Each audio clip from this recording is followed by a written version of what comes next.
शब्द तीन प्रकार के होते हैं: उत्पत्ति के आधार पर, रचना के आधार पर और प्रयोग के आधार पर। उत्पत्ति के आधार पर शब्द रचना अपनों ने पढ़ ली। अब आता है रचना के आधार पर। नए शब्द बनाने की प्रक्रिया को रचना या बनावट कहते हैं। रचना प्रक्रिया के आधार पर शब्दों के तीन भेद किए जाते हैं: रूढ़ शब्द, यौगिक शब्द, योग रूढ़ शब्द। रूढ़ शब्द वे शब्द जो किसी व्यक्ति, स्थान, प्राणी और वस्तु के लिए वर्षों से प्रयुक्त होने के कारण किसी विशिष्ट अर्थ में प्रचलित हो गए, रूढ़ शब्द कहलाते हैं, यानी कि रूढ़ी बन गए। इन शब्दों में अर्थ की एक ही इकाई होती है। इन शब्दों की निर्माण प्रक्रिया भी ज्ञात नहीं होती तथा इनका कोई अन्य अर्थ भी नहीं होता, जैसे दूध, गाय, रोटी, दीपक, पेड़, पत्थर, देवता, आकाश, मेंढक, स्त्री आदि। यौगिक शब्द वे शब्द जो दो या दो से अधिक शब्दों से बने हैं। उन शब्दों का अपना पृथक अर्थ भी होता है, किंतु मिलकर संयुक्त अर्थ का बोध कराते हैं। उन्हें यौगिक शब्द कहते हैं। जैसे विद्यालय, विद्या, धन, आलय। विद्या का अर्थ अलग हो गया, आलय का मतलब घर या निवास।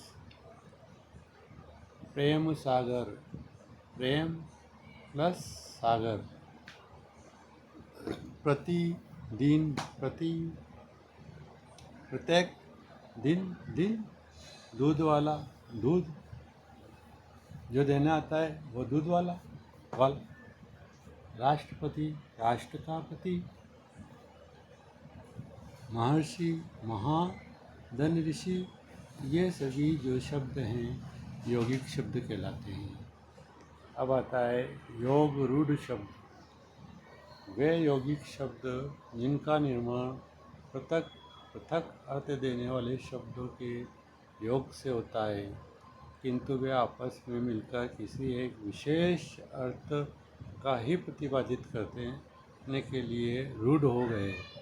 ऐसे शब्दों को रूढ़ शब्द कहते हैं। जैसे पीताम्बर शब्द, पीत का मतलब होता है पीला और अंबर का मतलब होता है वस्त्र, और इनके योग से बना है, किंतु अपने मूल अर्थ से इतर।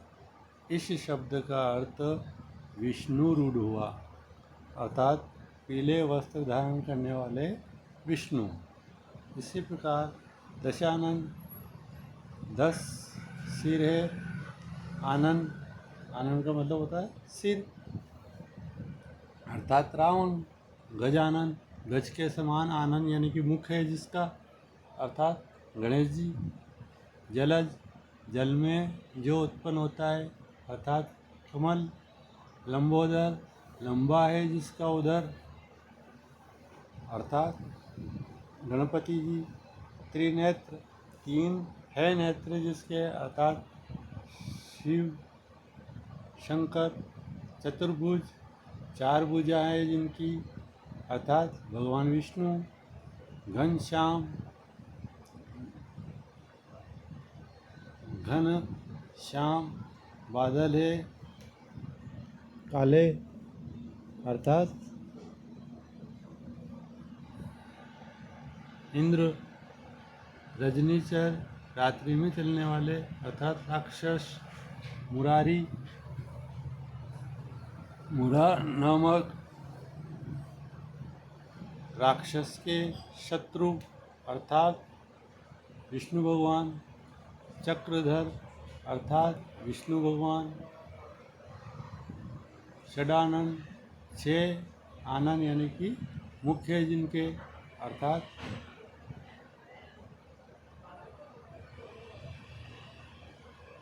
ब्रह्मा जी। आदि शब्द योग रूढ़ है। अब आता है उत्पत्ति के आधार पर हो गया, रचना के आधार पर हो गया। अब शब्द का तीसरा प्रकार आता है प्रयोग के आधार पर। प्रयोग अथवा रूप परिवर्तन के आधार पर हिंदी में शब्दों के दो भेद किए जाते हैं। पहला विकारी, दूसरा अविकारी। अविकारी को अवयव शब्द भी कहते हैं। वे शब्द जिनका लिंग, वचन, पुरुष कारक एवं काल के अनुसार रूप परिवर्तित हो जाता है, विकारी शब्द कहलाते हैं। विकारी शब्दों में समस्त संज्ञा, सर्वनाम, विशेषण व क्रिया शब्द आते हैं। इनका विस्तृत विवरण अलग अध्याय में किया जाएगा। आगे पढ़ेंगे। अविकारी या अवयव शब्द वे शब्द जिनका लिंग, वचन, पुरुष कारक एवं काल के अनुसार रूप परिवर्तित नहीं होता, अविकारी व अवयव शब्द कहलाते हैं। इन शब्दों का रूप सदैव वही बना रहता है, इसलिए उन्हें अवयव कहा जाता है। अविकारी शब्दों में क्रिया, विशेषण, संबंध बोधक, समुच्चय बोधक, विस्मयादि बोधक आदि अवयव शब्द आते हैं। अर्थ के आधार पर शब्दों के निम्नलिखित भेद किए जाते हैं। एकार्थी शब्द जिन शब्दों का प्रयोग एक ही अर्थ में होता है उन्हें एकार्थी शब्द कहते हैं, जैसे दिन, धूप, लड़का, पहाड़, नदी आदि। अनेकार्थी शब्द जिन शब्दों के अर्थ एक से अधिक होते हैं उन्हें अनेकार्थी शब्द कहते हैं। इनका प्रयोग अलग अलग अर्थ में प्रसंगानुसार किया जाता है, जैसे अज, अमृत, कर, सारंग, हरि आदि। पर्यायवाची शब्द वे शब्द जिनका अर्थ समान होता है, अर्थात किसी शब्द के समान अर्थ की प्रतीति कराने वाले अथवा अर्थ की दृष्टि से लगभग समानता रखने वाले शब्द पर्यायवाची कहलाते हैं, जैसे अमृत, पीयूष, सुधा, अमीय, सोम आदि शब्द अमृत के समानार्थी है, अतः ये शब्द अमृत के पर्यायवाची शब्द हैं। विलोम शब्द एक दूसरे का विपरीत अर्थ देने वाले शब्द विलोम शब्द कहलाते हैं, जैसे दिन, रात, माता, पिता आदि। सम उच्चारित शब्द या युग्म शब्द ऐसे शब्द जिनका उच्चारण समान सा प्रतीत होता है किंतु अर्थ पूर्णतया भिन्न होता है, उन्हें समानार्थी प्रतीत होने वाले भिन्नार्थक शब्द अथवा युग्म शब्द कहते हैं, जैसे आदि। आदि आदि का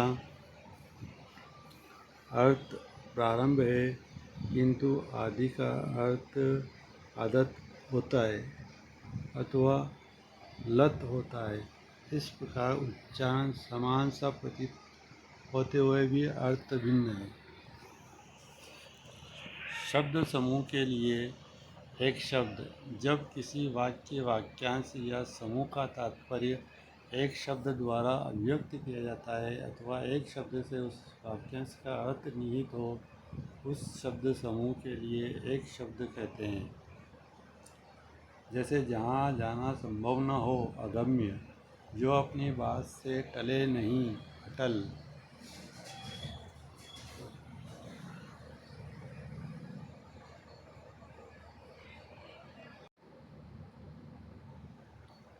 समानार्थक प्रतीत होने वाले भिन्नार्थक शब्द ऐसे शब्द जो प्रथम दृष्टया रचना की दृष्टि से समान प्रतीत होते हैं, अर्थ की दृष्टि से भी बहुत समीप होते हैं, किंतु उनके अर्थ में बहुत सूक्ष्म अंतर होता है तथा अलग संदर्भ में ही जिनका प्रयोग संभव है, जैसे अस्त्र, फेंक कर वार किए जाने वाले हथियार, जैसे तीर, भाला। शस्त्र, जिन हथियारों का प्रयोग हाथ में रखकर किया जाए, जैसे तलवार, लाठी, चाकू आदि। समूहवाची शब्द ऐसे शब्द जो एक समूह का प्रतिनिधित्व करते हैं अथवा सामूहिक वस्तुओं का अर्थ प्रकट करते हैं, उन्हें समूहवाची शब्द कहते हैं, जैसे गट्ठर, लकड़ी या पुस्तकों का समूह, गुच्छा, चाबियों या अंगूर का समूह, गिरोह, माफिया या चोर डाकुओं का समूह, रेवड़, भेड़ बकरी या पशुओं का समूह। इसी प्रकार झुंड, टुकड़ी, पंक्ति आदि शब्द हैं। ध्वन्यार्थक शब्द ऐसे शब्द जिनका अर्थ ध्वनि पर आधारित हो उन्हें ध्वन्यार्थक शब्द कहते हैं। इनको निम्नलिखित उपभेदों में बांट सकते हैं। पशुओं की बोलियां: दहाड़ना शेर, भौंकना कुत्ता, हिनहिनाना घोड़ा, चिंगाड़ना हाथी, मिमियाना भेड़ बकरी, रंभाना गाय, पुकारना सांप, टर्राना मेंढक, गुर्राना चीता, म्याऊं बिल्ली। पक्षियों की बोलियां: चहचहाना चिड़िया, पीऊ पीऊ पपिया, काँव काँव कौवा, गुटुरगू कबूतर, कुकड़ुकू मुर्गा, कुहुकना कोयल। जड़ पदार्थों की ध्वनियाँ: कड़कना बिजली, खटखटाना दरवाज़ा, छुक छुक रेलगाड़ी, गरजना बादल, खनखनाना सिक्के। निम्नलिखित में से तत्सम शब्द कौन सा है? पहचानो। अक्षु। निम्न में से तद्भव शब्द कौन सा है? गांठ। निम्न में से देशज शब्द कौन सा है?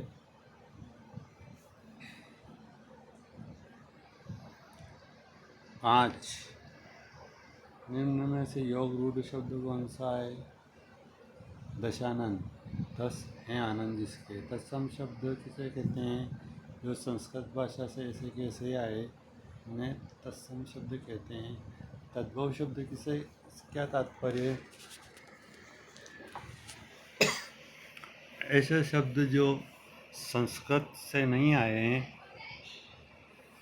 और उनका जन्म हिंदी भाषा से ही हुआ, उन्हें तद्भव शब्द कहते हैं। तत्सम रूप बताइए। मेह, मेघ, बंदर, वानर, सूखा, शुष्क, पहर, प्रहर, पतंग, पंगत, पंक्ति। संकर शब्द किसे कहते हैं? जो दो भाषाओं के मेल से बने हैं। उदाहरण बताइए। रेलगाड़ी। रूढ़ शब्द से क्या तात्पर्य? ऐसे शब्द जो हमेशा से एक ही वस्तु के लिए प्रयुक्त होते आए हैं, रूढ़ शब्द कहलाते हैं। जैसे गाय, भेड़, बकरी, औरत। यौगिक व योग रूढ़ में क्या अंतर है?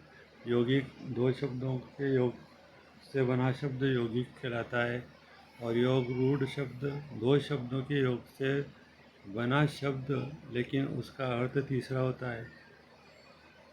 प्रयोग के आधार पर एवं अर्थ के आधार पर शब्द के कितने भेद होते हैं? 3। इस प्रकार इसके अभ्यास प्रश्न भी पूरे हो गए। अब अगले वीडियो में पढ़ेंगे अपन शब्द विचार।